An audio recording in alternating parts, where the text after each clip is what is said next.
Fundamental value investing will always be relevant, it will never go out of style, ऐसा कहना था Charlie Munger जी का। And आज का जो वीडियो है वो इसी टॉपिक पर बेस्ड है, वैल्यू इन्वेस्टिंग, वैल्यू स्टॉक्स। यहाँ पर आज के वीडियो में हम आपको जो डिस्कशन दिखाएंगे यहाँ पर, that is going to be based on 4 sectors and 12 stocks within these 4 sectors.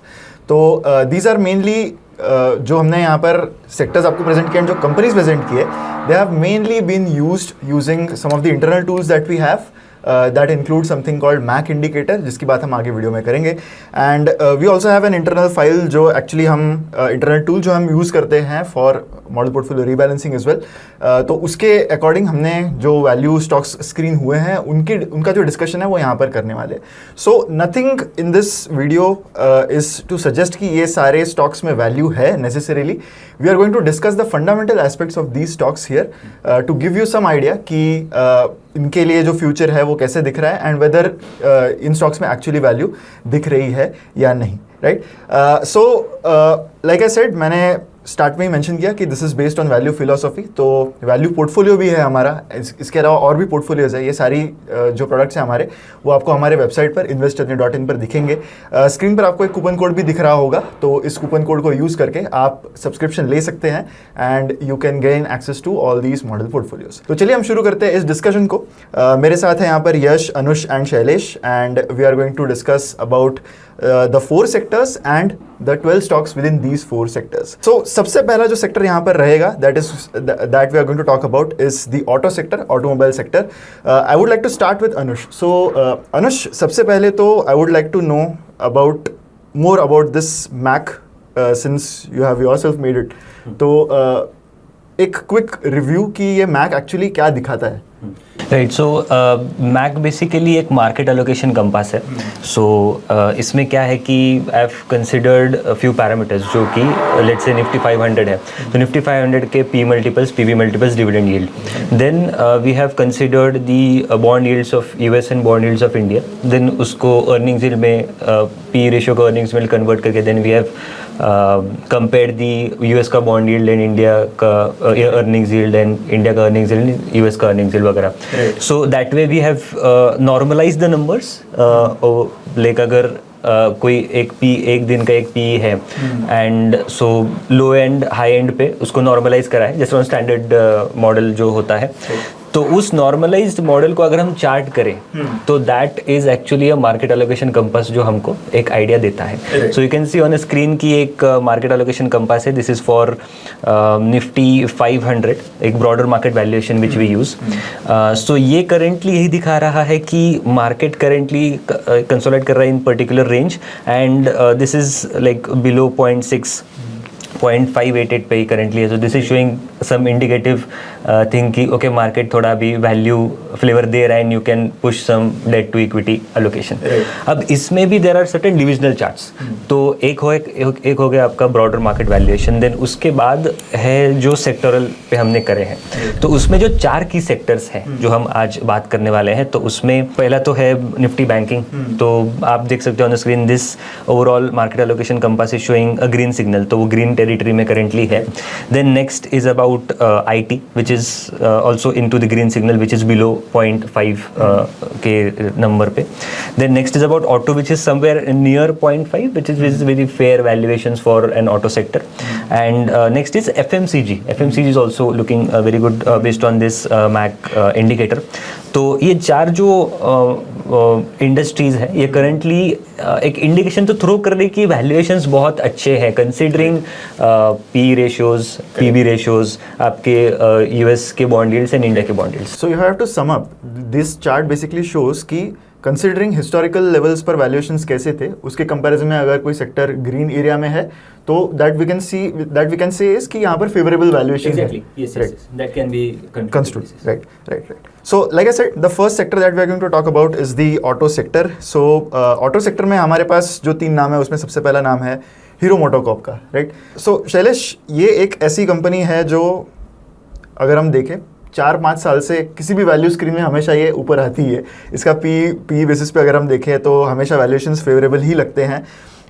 Overall what do you think कि अगर हम ओवरऑल कंपनी के नंबर्स देखें तो ये क्यों exactly is this stock always looking cheap and what do you think about the overall futures? See auto segment में specially two wheelers में क्या हो रहा है, the premiumisation story is there to play. तो इसकी वजह से जो हीरो है, हीरो स्पेसिफिकली इनटू उनका मेन वॉल्यूम्स है एंट्री लेवल सेगमेंट में, जो कि हिस्टोरिकली उसका जो शेयर है टोटल मोटरसाइकिल्स में वो धीरे धीरे कम हो रहा है. एडिशनली जो ईवी स्कूटर्स का प्ले है उसमें Hero was the slow entry. तो करंटली ये साल में उनके numbers are good. Market share भी उन्होंने अच्छा खासा गेन किया है, फ्रॉम 6% टू अराउंड 10% उन्होंने ग्रो किया है इन FY26. तो मार्केट शेयर उनका ईवी में ग्रो हो रहा है, but at the same time उनका जो एंट्री लेवल सेगमेंट है वो बहुत कम ग्रो हो रहा है. तो इसलिए इंडस्ट्री हेडविंड टाइप की एंट्री लेवल सेगमेंट के लिए. आई थिंक ऑटो सेक्टर के पॉइंट ऑफ व्यू से आई ऑल्सो फील कि FY26 के नंबर्स हमें थोड़े से पिंच ऑफ सॉल्ट के साथ लेने चाहिए, क्योंकि GST रिफॉर्म्स यहाँ पर विद इन द ईयर आए थे. तो आई थिंक कि ओवरऑल बहुत सारे ऑटो नंबर्स अगर हम देखें अभी currently, then they are looking quite good because of that. So I think mainly the thing is कि जो ओवरऑल कैश पोजीशन भी है बैलेंस शीट पे, that is also looking good for this company. Valuations are good, but I think trigger is missing, I feel. So I think that is going to be the main thing. मैं if I can add the point कि EV में तो currently they are lagging behind Ola as well, right? They are like market leaders in their eyes, मतलब वो जो segment है उनका. But Ola EV में उनका कुछ अभी ट्रिगर दिख नहीं रहा है, तो इसलिए I think street is somewhat like two wheeler का मारुति से बोल सकते हैं इसको. एंड ऑल्सो मतलब एंट्री लेवल में ज़्यादा उनका प्रेजेंस है, एंड यहाँ पर ग्रोथ कितनी आ सकती है अभी आगे, वो ही मार्केट दिखेगा. And I think that is the main जो चीज़ है उनके वैल्यूएशंस पर करंटली. तो if someone is very bullish कि ये क्रैक करेंगे ईवी में, तो then they can think of कि यहाँ पे वैल्यू अनलॉकिंग यहाँ पे और हो सकती है. जस्ट अगर मैं वॉल्यूम्स की थोड़ी सी एक बात करूँ तो ईयर ऑन ईयर अगर last year first half was very slow growth, उसके साथ भी अगर इस मंथ के वॉल्यूम्स भी अपन कंपेयर करें जून के, तो it's D growth for volumes. तो हीरो का जो एंट्री लेवल सेगमेंट है वो स्पेशली स्लो ग्रोथ ही कर रहा है. The second company here is Mahindra and Mahindra, right? Now, I think SUV market में it is a company that has actually cracked the SUV market really well. And overall अभी अगर हम numbers देखें, इनका market share चाहे SUV हो, उनका tractor business हो, हर जगह पर काफ़ी अच्छा लग रहा है. So Shailesh, overall looking at the numbers, जो गाइडेंस भी कंपनी ने दिया है, पहली तो बात I would like to know is कि एक तो ये वैल्यू टर्म्स में, वैल्यू कैटेगरी में इनफैक्ट क्यों नज़र आ रहा है? Is there any issue? ऐसा कोई इंडिकेशन है कंपनी का कि शायद एसयूवी ग्रोथ यहाँ से उतनी अच्छी ना हो? ऐसा तो कंपनी का कोई स्पेसिफिकली इंडिकेशन नहीं है. The guidance is also good कि हाई मिड टेंस में स्पेसिफिकली ऑटो सेगमेंट जो एसयूवी वाला है वो ग्रो करेगा. ट्रैक्टर सेगमेंट भी सिंगल डिजिट में ग्रो करेगा. But the companies overall volumes उनके लास्ट ईयर ही बहुत ज़्यादा ग्रो हुए हैं. तो लास्ट ईयर जो हाई बेस इफेक्ट आ सकता है, ऐसा मार्केट को लगता है. एक और चीज़ मैंने उनके नंबर्स में इंटरेस्टिंग देखी कि अगर हम ईपीएस का चार्ट देखें महिंद्रा एंड महिंद्रा के केस में, सो क्लियरली पिछले 2 साल में तो बहुत ही बड़ा बम्प है ईपीएस में. सो उस अर्निंग्स के बेस पर करंटली वैल्यूएशंस कंपनी के हो रहे हैं. एंड मे बी वैसी ग्रोथ शायद हम एसयूवी मार्केट में मार्केट शेयर या फिर एसयूवी ओवरऑल वॉल्यूम्स में शायद हमें देखने ना मिले जो पिछले 2 साल में दिखी है. And that might be the reason why the valuations are currently looking depressed in a sense. इसके केस में since it's a conglomerate, right, तो एक टेक महिंद्रा वाला भी एंगल है, राइट. तो उसमें भी I think because Tech Mahindra में क्या हुआ है कि कॉस्ट एफिशिएंसीज पे अभी वो प्ले है. टेक महिंद्रा गिरा नहीं है वैसे, अगर आप देखो तो इट इज ट्रेडिंग एट 25+ के पी पे, वेराज बाकी अभी TCS 14 पे आ गया. तो मतलब सो द पॉइंट इज कि अगर वो गिरता है तो I think market is pricing that conglomerate thing कि इसमें वो वैल्यूएशन प्राइसिंग हो जाना चाहिए. सो that can be one of the thing. दूसरा एंगल है कि अभी बातें हो रही है कि महिंद्रा हॉलीडेज का भी they are looking for some turn around story. तो वहाँ पे भी अगर वैल्यू अनलॉकिंग होती है तो उसका कॉम्प ऑफ. सो ओवरऑल एक वैल्यू फ्लेवर दिख रहा है, but to some extent stand alone business के मार्जिन पीक होना वो एंड उस पर और कितनी ग्रोथ आती है. तो आई थिंक मार्केट अभी ये देख रहा है कि क्या यहाँ से वो अपना ROE कंसिस्टेंटली सस्टेन कर पाते हैं या नहीं. तो अगर वो कर पाते हैं तो then definitely they can command something. premium as compared to peers. So the third company here is then Hyundai Motors, right? Hyundai Motors, I think listing होने के बाद listing उनका I remember the IPO priced at around 25 times of the earnings. उसके बाद एक काफ़ी अच्छी rally इनके स्टॉक में आई थी. Now we are looking at things where management ने गाइडेंस दिया है कि 8 to 10% का डोमेस्टिक प्लस एक्सपोर्ट का ग्रोथ यहाँ पर दिखेगा, is what they are guiding for FY27. Shailesh, what do you think कि will the company be able to achieve this kind of guidance? Currently this year they can achieve this, especially अभी 27 में उन्होंने guidance दिया कि 2 नए name plates आएंगे उनके portfolio में, so that is a growth factor. और उन्होंने कैपेक्स भी किया है टू इंक्रीज देयर कैपेसिटी. अभी जो 8 लाख के अराउंड उनकी कैपेसिटी है वो ऑलमोस्ट 1.7 लाख से और बढ़ाएंगे वो. तो कैपेसिटी एक्सपेंशन का भी उनका प्लान है. So growth numbers they can achieve. अभी करेंटली उनका एक सप्लाई चेन थोड़ा सा लास्ट 1 मंथ में थोड़ा सा डिसरप्शन हुआ था. Their supplier had fire incident something, तो उनका प्रोडक्शन में थोड़ा ये आया था, but they will continue the growth momentum. Last year was थोड़ा सबड्यूड ग्रोथ था उनका एज कम्पेयर टू इंडस्ट्री. तो Hyundai में basically I think revenue is growing very well, but margins पे इनका कुछ अभी प्रेशर दिख रहा है, considering the commodity side which they are talking about. Commodity inflation का ही है, तो वो आई थिंक पूरा पास ऑन जब होगा तब इनके इसमें because PAT is degrowing. If you'll see last 2 years, PAT has degrown. So that is margins भी थोड़े से कम हुए हैं. So that is that I think market को वो पसंद नहीं आया है. बट एक चीज़ ये भी यहाँ पे ध्यान रखनी चाहिए कि DIs थोड़ा इंटरेस्ट ले रहे हैं, but apart from that one risk is कि 82.5% का अभी भी प्रोमोटर का स्टेक, तो वो कंपल्सरीली उनको 75% पर डाइल्यूट करना पड़ेगा इधर. तो वो एक रिस्क यहाँ पे हो सकती है, इधर सप्लाई आ सकता है मार्केट में, या नहीं तो डाइल्यूट करना पड़ सकता है. सो वो भी यहाँ पे रिस्क ध्यान देनी चाहिए. अनदर द वॉल्यूम फैक्टर इनके लिए मेन प्ले होता है that they don't have much play in EV. तो ईवीज में इनका penetration is only 1% of their own volumes. तो ईवी में they are adding new name plate ऐसे उन्होंने बोला है, तो उसमें एक ग्रोथ फैक्टर आ सकता है उनके लिए. राइट. मूविंग ऑन, अब नेक्स्ट सेक्टर की बात करते हैं. Right now this sector is banks and NBFCs. सो अनुष, ये एक ऐसा सेक्टर है जो काफ़ी टाइम से वैल्यू रहा है, एंड हर बार वैल्यूएशंस और भी ल्यूक्रेटिव हो जाते. But now the market is asking कि इवेंचुअली यहाँ पर रिटर्न्स कैसे आएंगे. Although if I look at the bank Nifty chart, और अगर हम ओवरऑल मोमेंटम भी देखें सिलेक्ट प्लेयर्स में, अगर हम देखें तो पिछले 1-2 मंथ्स में there has been a significant re-rating that is already started. Right, if you look at some of the numbers of let's say 5 star business finance, आगे तो बात करेंगे इसकी, बट कुछ ग्रीन शूट्स नज़र आ रहे हैं इन टर्म्स ऑफ कि थिंग्स यहाँ पर वैल्यूएशन टर्म्स से भी चेंज होने लगे. पहला नाम यहाँ पर अगेन HDFC बैंक का आता है. सो ओवरऑल अब HDFC बैंक से केस में ना बहुत चीज़ें हुई है. जब से मर्जर हुआ है उसके बाद वी आर सीइंग कि वैल्यूएशन मल्टीपल्स अब उनके वैसे नहीं है जैसे पहले हुआ करते थे. बट यहाँ से future what do you see in terms of the asset quality as well, and growth कैसी होगी? राइट, तो एसेट क्वालिटी का तो मतलब HDFC के लिए हमें कुछ कहना नहीं चाहिए. They have always maintain their क्या बोलते हैं वो streak of good asset quality. Growth के टर्म्स में अगर हम बात करें तो I think growth was suo motu उन्होंने कम रखी थी, बिकॉज क्या हुआ था कि मर्जर जब हुआ तो जो CD रेशियो है, क्रेडिट टू डिपॉजिट रेशियो, तो वो शूट अप हो गया था. एंड डिपॉजिट बिकॉज वो लोन बुक आ गई ऑफ हाउसिंग की, डिपॉजिट कम हो गए, तो eventually their names also went down because cost of funding went up. तो उस वजह से ROE कहीं ना कहीं, बिकॉज हाउसिंग में इतने ROEs नहीं होते. Right, even if you look at Bajaj housing finance जैसी company, they are not generating like Bajaj finance जैसे ROE. तो प्रॉब्लम क्या हुआ है कि सुमोटो उन्होंने ग्रोथ कम रखी एंड डिपॉजिट की ग्रोथ ज़्यादा रखी, जस्ट टू मतलब इंच अप और may be bring the CD ratio in parity, वो कम करने के लिए. तो अभी क्या है कि बोल तो रहे हैं कि हम इंडस्ट्री के लेवल से ग्रो करेंगे. अगर इंडस्ट्री के लेवल से भी ग्रो करते हैं तो इनके ROE बेसिकली, बैंक में तो ROE देखते हैं, तो ROE बेसिकली इंप्रूव होने के चांसेस यहाँ पे हैं. तो ये अगर होता है तो देन यहाँ पे भी कहीं ना कहीं आई डोंट नो मतलब कितना रेटिंग पॉसिबल है, बट इस वैल्यूएशन से तो definitely one can look at. अगर हम प्राइस टू बुक टर्म्स में देखें तो इतने कम प्राइस टू बुक पे HDFC बैंक जैसी कंपनी अब तक कभी देखी नहीं गई. Like a classic text book जो होता है ना, क्वालिटी एट रीजनेबल प्राइस, तो ये कंपनी है. Correct.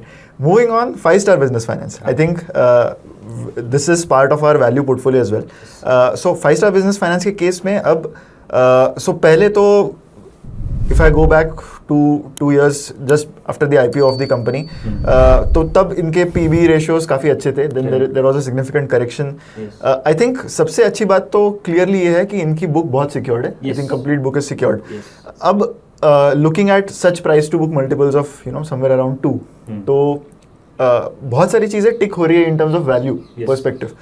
Overall what do you think, क्योंकि रिसेंट कुछ क्वार्टर्स में थोड़े एसेट क्वालिटी के कंसर्न्स रहे हैं, but what do you think overall की मैनेजमेंट के गाइडेंस के हिसाब से एंड FY27 कैसे हो सकता है कंपनी का? सो मैनेजमेंट की अगर हम बात करें तो हमने बात भी करी थी आई थिंक उनसे मैनेजमेंट से 1-on-1. तो even in that call they were very bullish. See इस इंडस्ट्री में ओवरऑल बैंकिंग में हुआ क्या है कि FY25-26 कहीं ना कहीं हमने ओवर लिवरेजिंग का जो क्राइसिस था पहले, तो उसका ट्रिकलिंग डाउन इफेक्ट ये सिक्योर्ड प्लेयर्स पे भी देखा है. इसलिए इनकी जो NPS है तो वो कहीं ना कहीं अभी एलिवेटेड दिख रहे हैं. बट आगे आने वाले पीरियड में क्या है कि अभी जैसे लिक्विडिटी आ रही है, इंटरेस्ट रेट्स भी अभी इंडिया में कम है, नाउ जो political issues have settle down, सारी हीट अभी सेटल डाउन हो चुकी है. सो ग्रोथ अभी आने के चांस, इसलिए स्टॉक भी अभी थोड़ा मोमेंटम में चल रहा है. जिस अभी जब वीडियो बना था आज भी आई थिंक 5% अप है. सो 20% प्लस ग्रोथ तो ये बोल ही रहे हैं. एंड आई थिंक उनका वो इंटेंशन भी है कि they also want to enter into affordable housing या हाउसिंग के साइड पे, गोल्ड लोन्स के साइड पे. उन्होंने बताया तो था, बट अगेन कब होगा क्या होगा it's up to the management. So growth expectations and even forget about these things, but even in MSME itself there is a huge chunk to garner. So वहाँ पे भी बहुत सारी अपॉर्चुनिटी है. वैल्यूएशंस एंड रिटर्न रेशियोज की अगर हम बात करें तो इनका सस्टेनेबल ROA वो खुद बोलते हैं कि 6% के आसपास मान के लो. Currently it is they themselves are saying कि एलिवेटेड है बिकॉज जो यील्ड है तो वो अभी उन्होंने कम करा था, 22% पे लाया था 24%, तो अभी कंप्लीटली पास ऑन नहीं हुआ है. तो 6% का ROA भी अगर हम माने तो बैक ऑफ द मतलब ह्यूरिस्टिक कैलकुलेशन ये बोलता है कि फॉर अ सिक्योर्ड लेंडर 6% का ROA should give them like 5-ish का 4-5-ish का जो उनको पहले मिलता है. अगेन वन माइट डिबेट कि क्यों मिलना चाहिए, क्या मिलना चाहिए, बट अगेन मार्केट ने उतना दिया है उनको. And apart from that liquidity भी अभी आ रही है मार्केट में. So all of this are playing out in favour of lenders, so that can play out very well. And most importantly बीच में 3P कैपिटल जो प्रशांत जी ने, तो उन्होंने भी मीटिंग करी थी. सो आई एम डैम श्योर उनकी भी नज़र है इस कंपनी पे. वो भी एक ट्रिगर आपने यहाँ पे ध्यान देना चाहिए. Moving to the third bank here, IDFC First Bank. अब इस पे हमने अलग से भी बात की है, where we had a discussion. There is only one thing, right अनुज? अभी कॉस्ट टू इनकम जैसी चीज़ों की बात अब IDFC फर्स्ट के केस में 3-4 साल से हो रही है, राइट? इस FY27 finally going to be the year जहाँ पर वो एक बड़ा एग्जीक्यूशन आएगा उनकी तरफ से, क्योंकि I can see the asset quality improving a lot. वैसे तो वन ऑफ इश्यूज बहुत अफेक्ट हुए हैं कंपनी को. सो जैसे वो फ्रॉड इंसिडेंट हुआ था, कुछ ट्रेजरी लॉसेस बीच में हुए थे, बट जब हम वैल्यू इन्वेस्टिंग देख रहे हैं we are looking for that trigger कि कहीं ना कहीं एक साल कहीं एक शिफ्ट हो, एक टर्न अराउंड हो. बहुत सारी चीज़ें are pointing to the direction that may be this might be the year, right? What do you think कि FY27 will they be able to change all these factors जो इनके PAT में eventually दिखेंगे? या सो वो होता हुआ दिख तो रहा है, क्योंकि मोस्ट इम्पॉर्टेंटली अगर हम देखें तो FY26 they are like loaded for any bank you pick up, they are like loaded with provisions on their income statement. तो वो तो इवेंचुअली कम होनी ही है FY27 में, क्योंकि अभी स्ट्रेस तो दिख नहीं रहा है. यू हैव आल्सो सीन के SMA एंड इनके GNPAs हैव गॉन डाउन, तो वो एक बड़ा ट्रिगर है. उसके बाद ग्रोथ भी आएगी, 20% ग्रोथ तो वो भी आएगी, तो लीवरेज भी थोड़ा बहुत प्ले आउट होगा. सो ऑल दीज थिंग्स हमने वैसे भी बात करी है. So all these things put together FY27 on a clean slate देखे तो हाँ, अभी वो है कि IDFC बैंक के केस में थोड़ी हिस्ट्री रही है, कुछ हमेशा वन ऑफ्स आते हैं, बट इनका जो लीगेसी लोन बुक में तो वो भी mostly they are fully provided. So FY27 seems to be a very good year for IDFC. And plus valuations भी अगर हम देखें तो वैसे चीप ही लग रहे हैं as compared to other. That concludes the second sector here. अब हम आते हैं थर्ड सेक्टर पे. Now this is the FMCG sector. You can see in the mac that we presented कि FMCG sector is also one of the sectors जो historical valuation के comparison में देखें तो currently valuations are looking favourable in that sense. यहाँ पे भी हम 3 कंपनीज की बात करने वाले हैं. सबसे पहली कंपनी है ITC.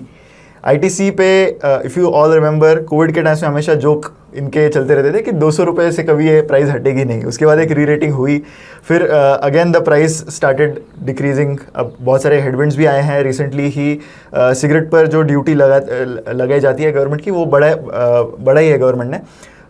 सो यश, ओवरऑल अगर हम चीज़ें देखें ITC के पॉइंट ऑफ व्यू से, राइट, वैल्यूएशंस ओवरऑल काफ़ी फेवरेबल लगते हैं अगर हम PE बेसिस पर भी देखें। इनफैक्ट सिगरेट बिजनेस में जो एक्सपेक्टेड था जितना बुरा होगा शायद उतने पुअर वॉल्यूम्स नहीं आए Q4 में। ओवरऑल वैल्यू पर्सपेक्टिव से क्या लगता है कि अभी करंट वैल्यूएशंस ऐसे हैं कि it is actually looking like a very cheap company? अगर ITC की बात करें तो we have to talk about the cigarette business only, क्योंकि 85% रेवेन्यू वहाँ से ही आता है। तो अबाउट दिस इंडस्ट्री गवर्नमेंट ने काफ़ी क्लियर कर दिया है कि tobacco is a sin good, and यहाँ पे टैक्सेस तो हम लगाने ही वाले, जो कि करंटली February 1 से जो एडिशनल एक्साइज ड्यूटी आई है, तो उसकी वजह से ITC has been compulsorily made कि प्राइस हाइक्स उनको लेने ही पड़ते।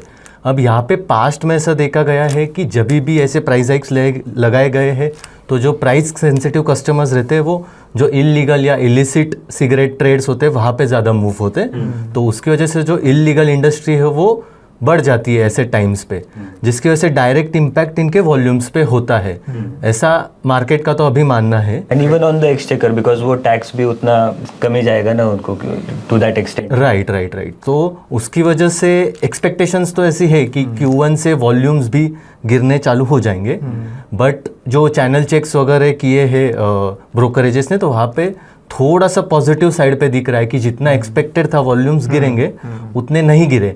अभी वी हैव टू सी कि क्या ये सस्टेन होता है क्या, एंड एडिशनल जो प्राइस हाइक्स लेने वाले हैं ITC, तो वहाँ पे भी वापस वॉल्यूम्स कहाँ पे जाके स्टेबलाइज होते हैं। अगर एक पर्टिकुलर पॉइंट पे जाके स्टेबलाइज होते हैं वॉल्यूम्स, एंड देन मार्जिन्स जो उनके 70% प्लस है वहाँ पे वो अगर सस्टेन कर जाते हैं, तो डेफिनेटली ये जो वैल्यूएशंस अभी दिख रहे हैं 16-17 टाइम्स प्राइस टू अर्निंग्स पे एंड 5-6 टाइम्स डिविडेंड यील्ड पे दिख रहा है, स्टॉक काफ़ी अट्रैक्टिव लग रहा है। तो वहाँ पे एक अर्निंग्स का री रेटिंग या फिर स्टॉक का री रेटिंग काफ़ी पॉसिबल लगता है अगर वॉल्यूम्स रिकवर करते हैं तो। राइट। ITC के केस में आई थिंक कि what I have always observed is कि वैल्यूएशंस हमेशा काफ़ी फेवरेबल लगते हैं, बट एक ट्रिगर हमेशा मिसिंग होता है कि ग्रोथ कहाँ से आ सकती है। ऐसा कोई ट्रिगर डू यू थिंक कि है, या फिर ऐसी केस है कि वैल्यूएशंस इतने कम है कि that you can as a value investor take that risk कि मे बी मैं वो ऑप्शनलिटी में खेल सकता हूँ? राइट। तो अगर यहाँ पे in terms of earnings push देके, एक तो मार्केट सोच रहे कि देयर आर FMCG है, पेपर बिजनेस है, बट वहाँ पे there has been a push की ग्रोथ आएगी, बट कभी एक्चुअली ग्रोथ आई नहीं है वहाँ पे। तो वो एक होप तो रहती है, but I think the cigarette volumes are going to be the biggest push for them. तो अगर वहाँ पे भी थोड़ा सा स्टेबिलाइजेशन दिख जाता है तो I don't think major rerating कुछ होगा, बट डेफिनेटली एक वैल्यू बाय से तो probably someone could look at it. Correct, क्योंकि गिवन अ 5% का dividend yield is right, that's true कि मतलब कंपनी के पास अभी कैश इतना है, सिगरेट बिजनेस इतना कैश बना रही है कि डिविडेंड यील्ड भी काफी फेवरेबल। वो टिपिकल बेन ग्राहम करेक्ट, वैसा मॉडल है, वैसा ही हो गया। Right. Now the second company here is AWL agri. अगर हम सारी वैल्यूएशन मैट्रिक्स देखें, हिस्टोरिकल वैल्यूएशंस देखें, तो 2022 SAP मल्टीपल्स हम जनरली FMCG कंपनीज में नहीं देखते। सोनली ऑन दिस ये बहुत ही अच्छा वैल्यू लगता है, बट इवेंचुअली इनका एडिबल ऑयल बिजनेस यहाँ पर मुझे लगता है कि मार्जिन्स वगैरह का थोड़ा सा इशू है। What do you think overall कि अभी they are trying to pivot into food and FMCG as well, तो लोअर वॉल्यूम्स या फिर lower margins in edible oil business, is that a concern? How do things look to you? I mean ये जो उनके जिस industry में वो काम करते हैं, like refining of edible oil, तो that has always been a low margin. तो वहाँ पे एज सच इनके स्पेसिफिक कोई इशू नहीं है, बट इट इज़ जस्ट कि वहाँ पे जो मेन ट्रैकिंग करना है that is EBITDA per ton track करना है। So they are currently doing 3500 EBITDA per ton ये कर रहे हैं। तो अगर आगे जाते हुए अगर उनकी बात करें तो दे आर सेइंग कि 4,500 रुपीज़ EBITDA पर टन की बात कर रहे हैं, बट जो मेन पिवट उन्होंने किया है टुवर्ड्स FMCG और food, that is the main talking point here, कि अभी करंटली तो 8 to 9% ऑफ देयर रेवेन्यूज़ है, but what they are saying is their main focus right now is on food and FMCG। तो वहाँ पे अगर mid teens type growth आती है, higher margin, high single digit margin की बात हो रही है वहाँ पे, तो if that pivot is successful for them, तो देन 2022 टाइम्स जो PE रेशियो है that Right. Could like go to probably जो बाकी FMCG कंपनीज वगैरह जहाँ पे ट्रेड करती है. राइट राइट एंड EBITDA भी दे आर सेइंग 4000 करोड़ जो विजन 2030 है उनका. तो that is also double on FY26 का base. That brings us to the third company here, Varun Beverages. Now, generally anyone would think कि एक 50 PE की company value नहीं होनी चाहिए, but we track a lot of multiples, we track a lot of historical medians as well, and बहुत सारी चीज़ें अगर हम देखें कि कोई भी कंपनी का जो वैल्यूएशन है that is ultimately going to be determined by the kind of growth that they show, right. जो 2025 ईयर था that was an exception for Varun beverages क्योंकि समर रिलेटेड इश्यूज की वजह से उतनी अच्छी ग्रोथ नहीं आई, but this is a company that is actually delivered really good volume growths in every year अगर हम इसके पास्ट में देखें. सो वो सारी चीज़ें देखना भी ज़रूरी है, not just blanket valuations. But Yash, अगर हम ओवरऑल चीज़ें देखें तो लाइक आई सेड कि FY25 तो एक बुरा ईयर था, बट FY26 देखते हुए एंड जो गाइडेंस मैनेजमेंट ने दिया है, what do you think the future looks like for Varun beverages? I think अगर वरुण बेवरेजेस की बात करें पर्टिकुलरली तो एक चीज़ तो क्लियर है कि फ्रेंचाइजी इज़ वेरी स्ट्रॉन्ग क्योंकि भले FY25 was a wash out year, their margins फिर भी सस्टेन हुए थे 23-24 टाइम्स 23-24% पे. तो उस 25 को बाहर रखते हुए what we need to focus is on FY26, जहाँ पे कंपनी का गाइडेंस है कि डबल डिजिट वॉल्यूम ग्रोथ आने वाली है. वहाँ पे मोस्टली आउटलेट्स भी उस हिसाब से वो लोग ऐड कर रहे हैं. यहाँ पे main concern is realisation per case, मतलब जितना रेवेन्यू वो पर केस कमाते हैं. तो इसका डायरेक्ट को रिलेशन इज विथ कॉम्पिटिशन. तो जैसे कि हम सबको पता है कि कैंपा ने मार्केट में एंटर किया है, उसके बाद कॉम्पिटिशन काफ़ी इंटेंस हो गया है. तो यहाँ पे वरुण बेवरेजेस को भी पैक अपसाइजिंग करना पड़ा है या फिर एडिशनल डिस्काउंटिंग करना पड़ा है, जिसकी वजह से रियलाइजेशन पर केस थोड़ा सा डिक्लाइन हुआ है. बट यहाँ पे आगे देखने वाली बात है कि for how much time this realisation per case remains decline, कि कहाँ पे जाके स्टेबिलाइज होता है. कंपनी का तो कहना है कि आगे जाके स्टेबिलाइज तो हो चुका है, आगे जाके थोड़ा बहुत बढ़ भी सकता है. एंड अलॉन्ग विद दैट अगर डबल डिजिट ग्रोथ आती है कंपनी की, तो even if you look at 50 times price to earnings, जिस हिसाब से ये फ्रेंचाइजी जितनी स्ट्रांग है plus international business is doing quite well, तो वैल्यूएशंस उस हिसाब से तो काफ़ी रिजनेबल ही लग रहे हैं अगर ग्रोथ डिलीवर कर सकते हैं वो. Right. Coming to the fourth sector now this is IT sector, right. यहाँ पर सिर्फ वैल्यू ही दिख रही है is what market will say right now looking at things, क्योंकि जब से AI रिलेटेड इश्यूज दिखने शुरू हुए हैं तब से वैल्यूएशन में काफ़ी बड़ा करेक्शन हमें दिखा है. The 3 companies that we are going to talk about, first one is TCS, right. Shailesh, अब TCS जो है वो गाइडेंस कोई फॉर्मल रेवेन्यू गाइडेंस देता नहीं है. वी आर लुकिंग कि बहुत मेजर करेक्शन आ गया है, अब 14-15 के PE पे ये स्टॉक ट्रेड कर रहा है. एक टाइम पर हमेशा IT used to be like a safe bet, right. हमेशा बहुत सारी चीज़ें चेंज हुई है इस सेक्टर में. What do you think about the future कि वैल्यूएशंस तो ठीक है फेवरेबल लग रहे हैं, बट विजिबली यहाँ पर अगर हम overall sector point of view से भी बात करें तो चैलेंजेस है यहाँ पर. What do you think? फिलहाल तो अनसर्टिनिटी बहुत है और 3 मेन फैक्टर है जो प्ले आउट कर रहे हैं नेगेटिव एक सेंटिमेंट के लिए. फर्स्ट ऑफ ऑल जो AI रिलेटेड डिसरप्शन है, तो वहाँ से क्या ग्रोथ आएगी वो एक सबसे बड़ा क्वेश्चन आ रहा है इस सेगमेंट में. सेकेंडली जो US में डिस्क्रिशनरी IT स्पेंडिंग है, उसकी वजह से एक इम्पैक्ट आ रहा है कि US में डिस्क्रिशनरी IT स्पेंडिंग थोड़ी कम हुए हैं या फिर बहुत सारे मेजर कॉन्ट्रैक्ट्स तो कैंसिल ही कर रहे हैं कंपनीज. तो इसकी वजह से एक मेजर प्ले आउट हो रहा है. और थर्ड जो गाइडेंस कुछ कंपनीज ने दी है और ओवरऑल बाकी भी मैक्रो अनसर्टिनिटी है, उसकी वजह से द ग्रोथ का जो व्यू है वो कम दिख रहा है, विजिबिलिटी कम दिख रही है. बेसिकली एक्सेंचर के गाइडेंस के बाद तो स्पेशली ज़्यादा ही. और पूरा मार्केट AI थीम को इतना क्लोजली ट्रैक कर रहा है कि अगर कोई भी कंपनी कोई एडवर्स अपडेट देती है तो पूरा सेक्टर के वैल्यूएशंस हम गिरते हुए देखते हैं. बट आई थिंक इसमें एक चीज़ हमने ये भी देखनी चाहिए कि ना ये भी बातें बोली जा रही कि सेमीकॉन के प्राइजेस एंड वो सारे बैकअप जो इंफ्रा है फॉर AI, तो उसके प्राइजेस एक्सपेक्टेड है कि अगले साल बढ़ेंगे.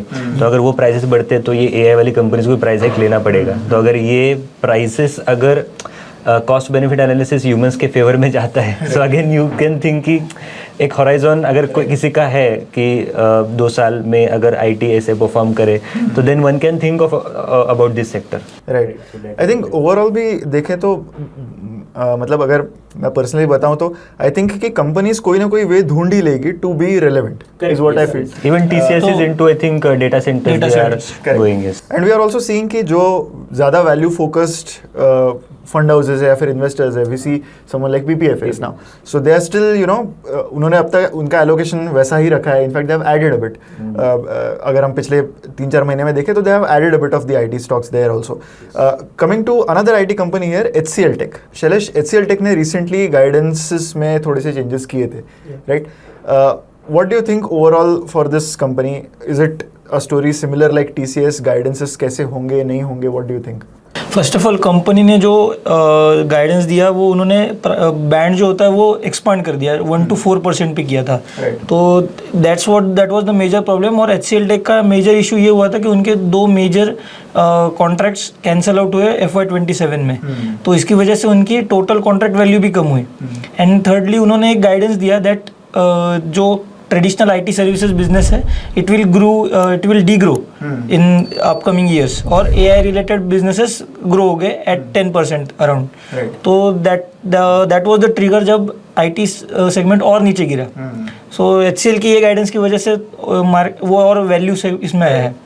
Moving on to the third company here is obviously KPIT technologies. अब इस पे रिसेंटली भी हमने वीडियो किया है जहाँ पर काफ़ी डिटेल में सारी चीज़ें बताई है. नाउ शैलेश, अब कंपनी ने Q2 के बारे में भी बोल दिया है कि it is not going to be a good. So basically the first half of this financial year वैसे तो it is going to be very bad for the company. अब कंपनी का तो कहना है कि may be third quarter onwards चीज़ें थोड़ी सी बेटर होंगी. But what worries me from the point of view of analysing this company is कि अब जैसे Q1 में भी उन्होंने बताया बाद में कि उनके जो ऑर्डर्स थे फ्रॉम यूरोपियन कंपनीज वो कम हो गए. हो सकता है यहाँ पर और भी ऐसे अनसर्टेनिटी वाली चीज़ें हों जो शायद आगे इस फाइनेंशियल ईयर में भी आएँ, जो कंपनी को अफेक्ट करेंगे. What do you think overall valuations देखते हुए कि आई बिलीव कि एटलीस्ट इन ऑटो बिजनेस जो काम ये लोग कर रहे हैं from helping all these European companies to put things like ADAS, इनके पास एक क्लियर मोट है. बट डू यू थिंक कि ऐसी जो हेडविंड इनको आ रही है इट इज़ टेम्पररी, और क्या आपको लगता है कि यहाँ पर जो चाइना इशू है that is actually playing a lot? Currently European automobile segment में China is the bigger problem for them. That's why उन्होंने R&D spend भी कम किया है या फिर stagnant है बहुत. तो R&D spend पे ही KPIT का मेन बिजनेस चलता है. अगर BMW R&D spend नहीं करेगा तो KPIT would not get major business. And that's why उन्होंने गाइडेंस भी वैसे ही कम किया है. So currently तो यूरोपियन अगर गवर्नमेंट कोई न्यू इनिशिएटिव लेती है to make demand for this businesses, तो KPIT को रिवाइवल का चांस है. क्लियरली जो ऑटो सेगमेंट के लिए जो स्पेसिफिकली ये काम करता है, इट्स अ क्लियर मोड इनके लिए कि they can work on that business. और ADAS वाला मार्केट तो बढ़ने ही वाला है इवेंचुअली. इवेंचुअली मतलब अगर हम वैल्यू पर्सपेक्टिव से देखें तो आप कोई ना कोई एक होप पर होते हो हमेशा कि कोई ना कोई चीज़ होगी. आई फील कि जो चाइनीज़ कंपनीज़ ने अब यूरोप में मार्केट शेयर गेन किया है, कहीं ना कहीं मुझे लगता है कि मे बी यूरोपियन कंपनीज जो इस बिजनेस में 150 साल से है, they will at some stage know कि उनको अभी क्या करना है. Maybe things will cyclically change. So do you think that will be the case here as well कि मे बी साइक्लिकली ये जो चीज़ है वो कहीं ना कहीं कभी at some point of time shift होगी? They will find a way out कि यहाँ पे कैसे वर्कआउट करना है. Currently Chinese cars specially BYD बहुत चीप प्राइजेस में वेरी ग्रेट फीचर्स ऐसा ये है. तो EV और हाइब्रिड का कैसे रोल प्ले आउट होता है उस पर European demand. Correct. So mainly हमने हमेशा इसके पहले वैल्यूएशन इसके काफ़ी अच्छे देखे हैं बिकॉज ऑफ दी ग्रोथ जो वहाँ पर दिख रही थी. But currently that growth has become extremely uncertain at least for FY27. And I think अगर कोई ट्रिगर आता है दैट शोज़ कि एक टर्न अराउंड हो रहा है, then maybe we can see some better things for the stock price of KPIT as well. With that we conclude this discussion, जहाँ पर हमने 4 सेक्टर्स आपके सामने प्रेजेंट किए. उन 4 सेक्टर्स में हमने 12 कंपनीज़ की बात यहाँ पर की है. Like I said at the start of the video itself कि these are in no way recommendations, या फिर हम ऐसे नहीं कर रहे कि यहाँ पर क्लियरली वैल्यू दिख रही है. We are just trying to give you an idea कि ओवरऑल हम जो टूल्स यूज़ करते हैं उसके हिसाब से अगर हम नंबर्स के बेस पर जाए तो क्या उन कंपनीज में वैल्यू है या नहीं, उसको हमने एक फंडामेंटल वे में एक डिस्कशन के थ्रू यहाँ पर आपको प्रेजेंट किया है। इसी के साथ ये वीडियो यहाँ पर कंक्लूड होता है। ऐसे ही वीडियोस के लिए हमारे चैनल पर बने रहे। Don't forget to like this video. In fact I would request you कि अगर इस वीडियो पे 1000 लाइक्स आते हैं तो हम ऐसे वीडियोस और भी करेंगे। आप अगर लाइक करते हो, इन वीडियोस को शेयर करते हो, then that it helps us to reach more and more people, जहाँ पर हम उनको ऐसा एनालिसिस प्रेजेंट कर सके। Like I said at the start of the video, investindia.in को विजिट करना मत भूलिए। यहाँ पर प्रोडक्ट्स है लाइक स्टॉकोमीटर, फंडोमीटर एंड मॉडल पोर्टफोलियोज, जिनका सब्सक्रिप्शन आप पा सकते हैं using the coupon code that you can see on the screen right now. Thank you.